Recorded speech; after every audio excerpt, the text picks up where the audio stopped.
We're in Frankenmuth today at Bronner's Christmas Wonderland to pay tribute to Wally Bronner, a man who has meant so much to this community with his charitable donations and so many, many gifts that he has given to individuals around the world. On Easter Sunday, employees here at Bronner's were notified by a letter from Mr. Bronner stating, "Our loving Savior, the Christ of Christmas, is ready to receive me into his heavenly kingdom." 2 days later, on Tuesday, employees were shocked when they came to work and received another letter from the family that Wally had passed. Thousands have already converged to the city of Frankenmuth to pay their last respects to Wally Bronner and his family. The city has shown their appreciation for everything he has done by wearing green and red ribbons, as well as putting a Christmas light in their window throughout the weekend and throughout the funeral. This is Marlo Leveling reporting from Frankenmuth for MyTriCityNews.com.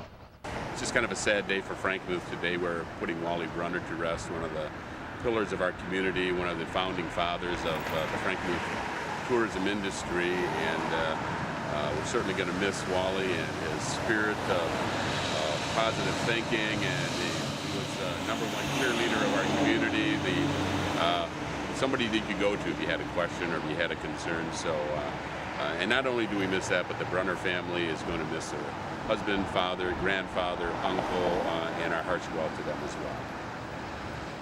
I'm standing here with My Tri-City News' Tara Baylor, a representative for our MyFrankenmuth.com. Tara's family has graced this community with the white carriage horse rides for over 17 years. Tara, can you tell me, what will your family most remember Wally Bronner for? Wally Bronner will be remembered in this town from us for always smiling and always knowing exactly how many days it is until Christmas. Wally Bronner gave so much to this community and was always a backer for so many events that we had here in town. He's the type of gentleman that when he would drive down Main Street, if there would be an unforsaken piece of litter on the ground, he would stop his car, put his four-ways on, get out, pick it up, and be on his way. He was one of the nicest gentlemen you'll ever meet, and we are sad to see him, and he'll be missed. Absolutely. Wally Bronner believed in preservation and beautification for this beautiful community. He made it what it is today.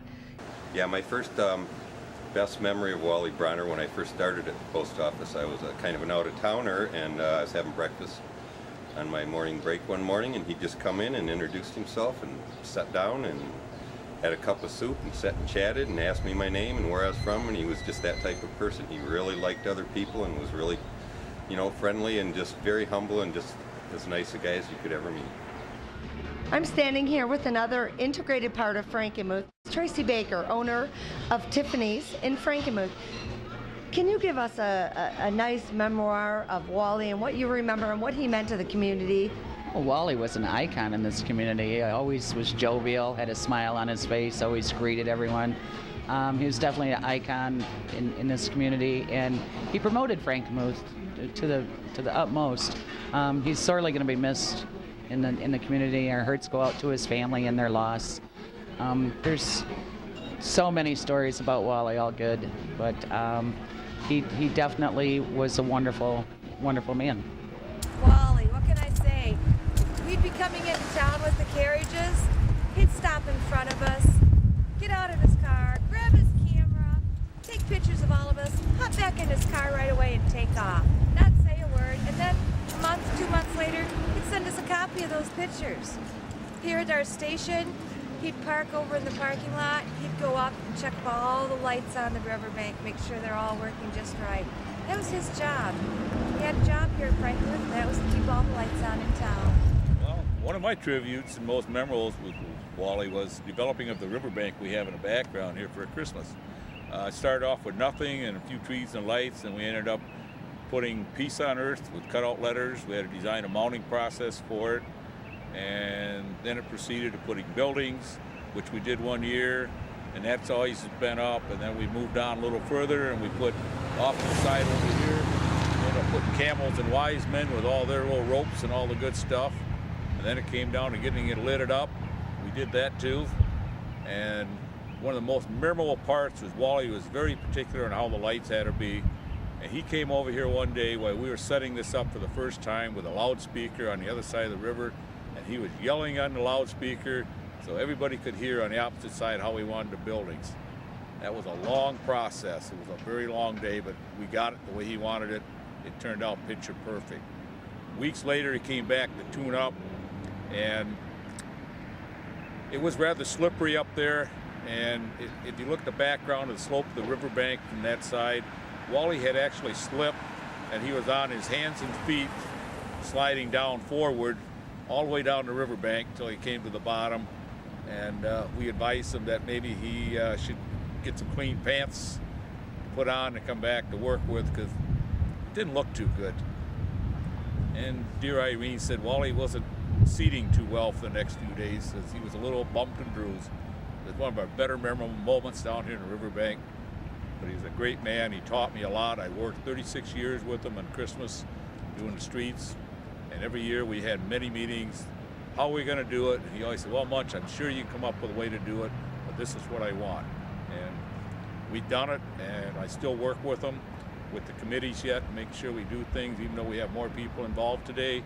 But it's still a challenge every year to get Christmas, because it wasn't for Wally checking out that light bulb and that decoration and that stuff, we wouldn't have what we have today. And he was a good mentor for me, and I can't walk away from him. I'm still going to be around.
Behind me is St. Lorenz Lutheran Church, the largest Lutheran church in the state of Michigan. With over 5,000 members to the congregation, Wally Bronner was one special member himself.